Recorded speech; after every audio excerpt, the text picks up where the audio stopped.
like to attack corners really fast. That's my biggest thing. I'm not a drifter, and you know, drifting's fun, you know what I mean, but that's not really me. I like to attack the corner as fast as I can. You know, it's kind of like an adrenaline rush. It's not something you just get into is with genes, and both my parents were into cars, were real big. My dad, I always seen him every morning, you know, shining his car, you know, doing all this other, Chris, take care of your car, Tone, take care of this, take care of that. Then racing came to effect. You know, my dad, you know, had the dirt bikes and the four-wheelers, and we used to race those. We used to race motorcycles at like 9 to 12 years old, you know, for money. When you do a craft, you take it to the next level, and then you leave your mark. My name is THarv, and my dream is to be a solo racer. When I was playing football, you know, I had a big dream of, you know, playing D1.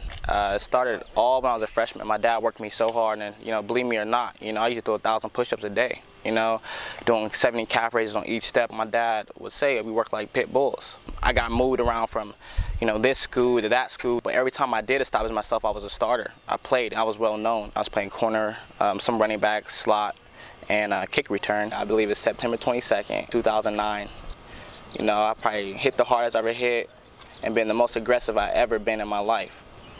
You know, and I hit this kid, and my linebacker hit me, and next thing I know, my whole body went numb.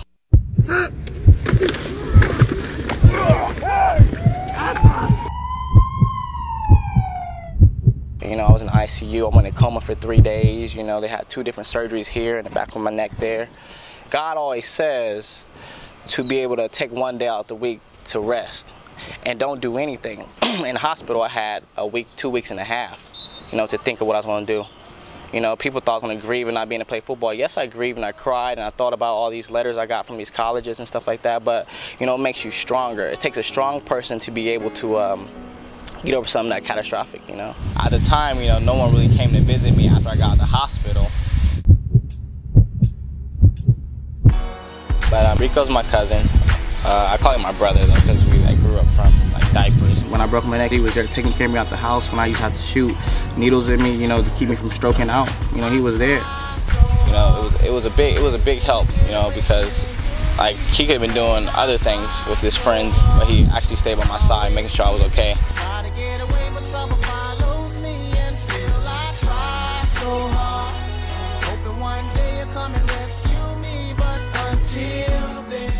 My mom was real big, you know. I can't leave her out. She was there holding my hand, you know, my whole family. And when he passed, it was startling to me because I lost someone special. And 1 year after, you know, the passing of Rico, my dad had been killed, and me and him were on great terms. You know, we were doing a lot more together, more involved in my brother's football and stuff like that. He used to call me every day. It was always about something about my brother.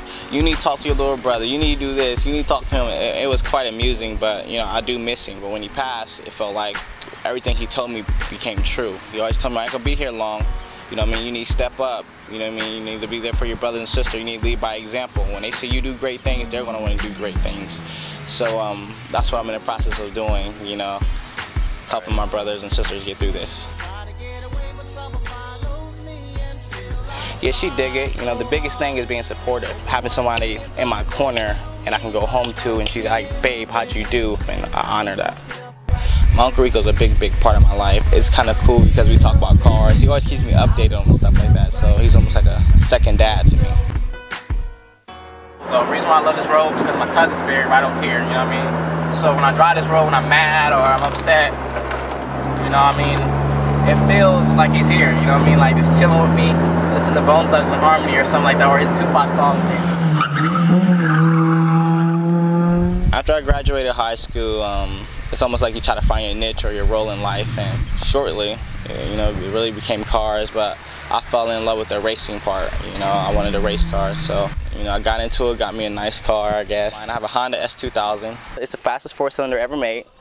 It's doing about 248 horsepower, you know, 142 horsepower per liter. It's like my dream car, you know, so I'm gonna keep it forever. Why wait? As you sitting there, you know, you watching your friends, time is passing you by, so why sit there and wait? Go at it, go be strong, you know. Your mom pushed you out the, you know, the tree for a reason. So you're gonna fall and let the cats get you, or you're gonna flap your wings and you're gonna soar to the highest, you know, the highest you can go. My name is Tony Harvard, and my dream is to be a solo racer. I mean, the government backing down, these brothers be acting round, these police patting us down, we never cracking a smile, we never black and we proud, we smoking these blacking mouths while passing that cracking loud. I just wanna make this bread for 'em.